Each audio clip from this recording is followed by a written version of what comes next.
Hi, today we're going to talk a little bit about the back of your quilt. Now you've got the front all finished, and what you need to do for the back, you need to make the back bigger than the front, probably at least 2 inches all the way around. So if your quilt is 70 by 90, you'll want to make it 74 by 94. That way if you take it to a quilter, they can hook it onto their machine, or if you're hand quilting or machine quilting it yourself, you'll have room to put it on and you won't run out of space on the back. I want to show you some things that I have done on the backs of quilts because, you know, fabric is really expensive and I don't want to waste anything. So I have pieced the backs of some of my quilts. And this one is actually lots of different greens. I don't know if you can see how many greens, but I've just had small pieces of greens that was the same color as the background of this piece. And so I just pieced those together and put them on the side. It may have been cuter had I cut this apart and done it in the middle, but I didn't think about that till after I was done.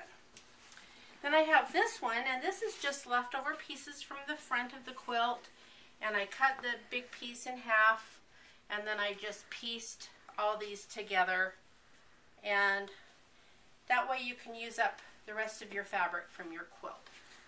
If you have a quilt that's about 90 inches wide or 90 inches long, right around there, twins are 85 to 90 inches usually long, and queens are usually about 90 inches wide.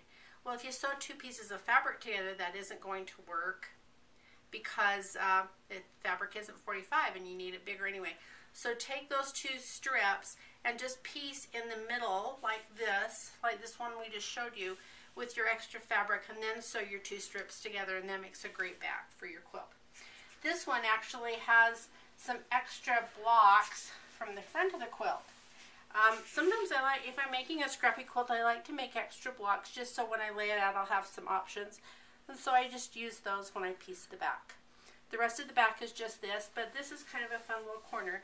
And if you have an extra block, you can also use that as your label and write your name and the name of your quilt and the date that you made it and all that on your extra block.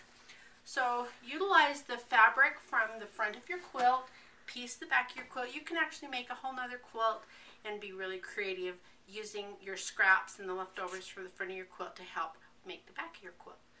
Try it. See if you like it.